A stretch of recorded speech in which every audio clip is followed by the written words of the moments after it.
আসসালামু আলাইকুম রহমতুল্লাহ।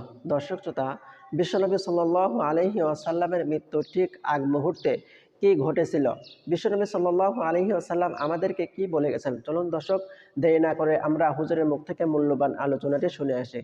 তার আগে ছোট্ট একটি রিকোয়েস্ট, এই চ্যানেলে নতুন দর্শক হয়ে থাকলে হক্কানি আলেমদের নিত্য নতুন ওয়াজ গজল পেতে চ্যানেলটি সাবস্ক্রাইব করে বেল আইকনটি অন করবেন। তো চলুন দর্শক, দেরি না করে আমরা হুজুরের মুখ থেকে মূল্যবান আলোচনাটি শুনে আসি। আল্লাহর হাবিব দুনিয়া থেকে যেদিন বিদায় হয়ে যাবেন, ফাতেমার কথা কিন্তু বলে নাই, আলীর কথা বলে নাই, আবু বকরের কথা বলে নাই, নিজের মেয়ে ফাতেমার কথাও বলে নাই।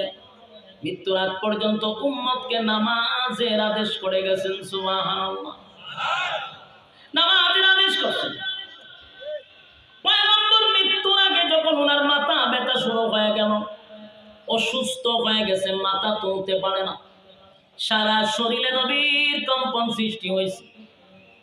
মসজিদে নববীতে সাহাবায়ে কেরামরা নামাজের জন্য অপেক্ষায় ছিল।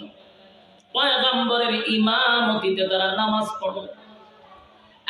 সাহাবীরা পাগল পাগল হয়ে যেত নবীর পিছনে নামাজ পড়ার জন্য।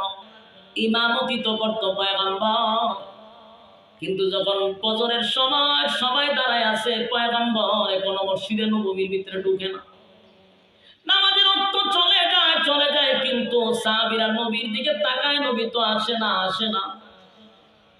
সাহাবায়ে কেরাম অপেক্ষা করতে করতে নামাজের টাইম চলে যাবে, এই জন্য খলিফাতুল মুসলিমিন হযরত আবু বকর মসজিদের মিম্বরে গিয়া দাঁড়ায় গেলেন নামাজের জন্য।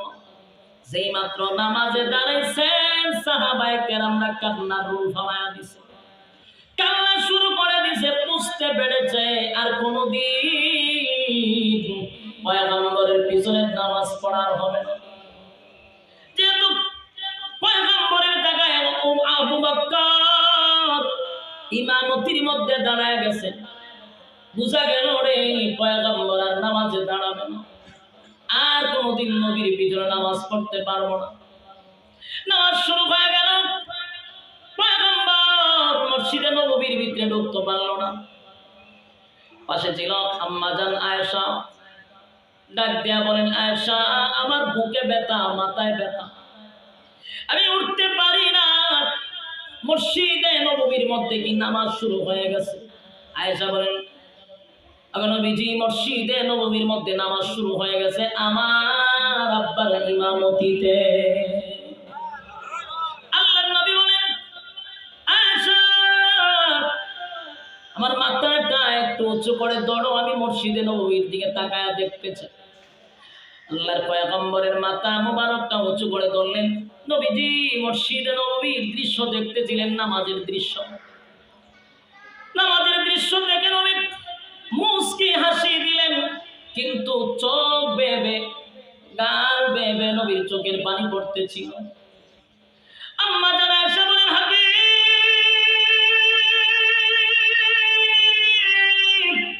আমার আব্বা নামাজ পড়ায় গো, আমার আব্বার ইমামতিতে নামাজ শুরু হয়ে গেছে, এই জন্য আপনি কাঁদেন। কেন কাঁদেন গো নবী, একটু জানতে চাই, চোখ দিয়া কেন আপনার পানি পড়তেছিল?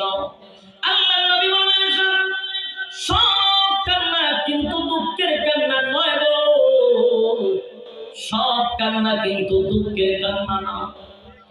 আজকের কান্না আমার আনন্দের কান্না, আজকের কান্না আমার আনন্দের কান্না, আনন্দের কান্না, আনন্দের কান্না।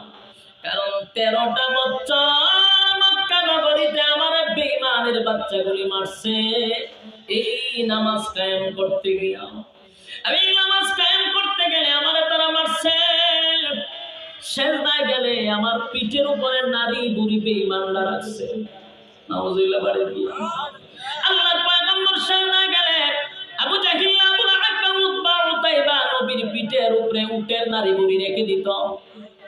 ফাতেমা তখন ছোট ছিল, দৌড়াইয়া গিয়া বাবার পিঠ থেকে নারী বুড়ি সরাইয়া দিত, আর কান্ত আর বলতো, আরে মক্কার মানুষ, বল আমার আব্বার কি অপরাধ, কিসের জন্য আমার আব্বার উপরে নির্যাতন করো? আল্লাহর পয়গম্বর বলেন, আমি নামাজ কায়েম করতে গিয়া আমার গলা গলার মধ্যে গামছা বাইদা টানছে।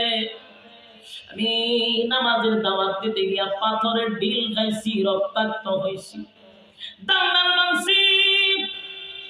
এত কষ্টের পরে আমার সাহাবীরা মসজিদে নববীর মধ্যে নামাজের জামাতে আবু বকরের ইমামতিতে নামাজ পড়ে গো। আজকে আমার এই আনন্দ আমি কোথায় রাখবো?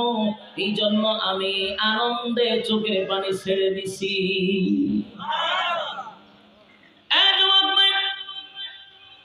মালাকুল মউত আজরাইলকে পাশেই রেখে নবী উম্মতকে বলেন, আসসালাত আসসালাত আসসালাত। আমার উম্মতেরা নামাজ ছাড়বি না, নামাজ ছাড়বি না। সারা বাংলাদেশে ওয়াজ নসিহত কম হয় না, প্রচুর ওয়াজ নসিহত হয়। বলুন তো দেখি, ওয়াজ নসিহতের দ্বারা 4 পয়সার কোনো ফায়দা হয়েছে? কথা হয় না, আমার কথা আওয়াজ দেয়। যে পরিমাণ ওয়াজ মাহফিল হয়, কেন ফায়দা হয় না? যিনি ওয়াজ করে ওনার আমল নেই, ঠিক? এই জন্য আমাদের মেন কথা হবে, ওয়াজ শোনা ফরজ নয়। এখন এত রাত পর্যন্ত ওয়াজ শোনার দরকার নাই, অল্প ওয়াজ শুনবো, কিন্তু আসল ফরজ আমার আদায় করার দরকার আছে না নাই? ফরজ কোনদিন নফলের সমান হয় না। 1000 নয়, কয়েক লক্ষ নফল এক জায়গায় রাখলো, 1 ওয়াক্ত ফরজের সমান হবে না। দর্শক শ্রোতা, হুজুরের বয়ানটি আপনাদের কাছে কেমন লাগলো? অবশ্যই আপনাদের মতামতটি কমেন্টে জানাবেন। আসসালামু আলাইকুম রহমতুল্লাহ।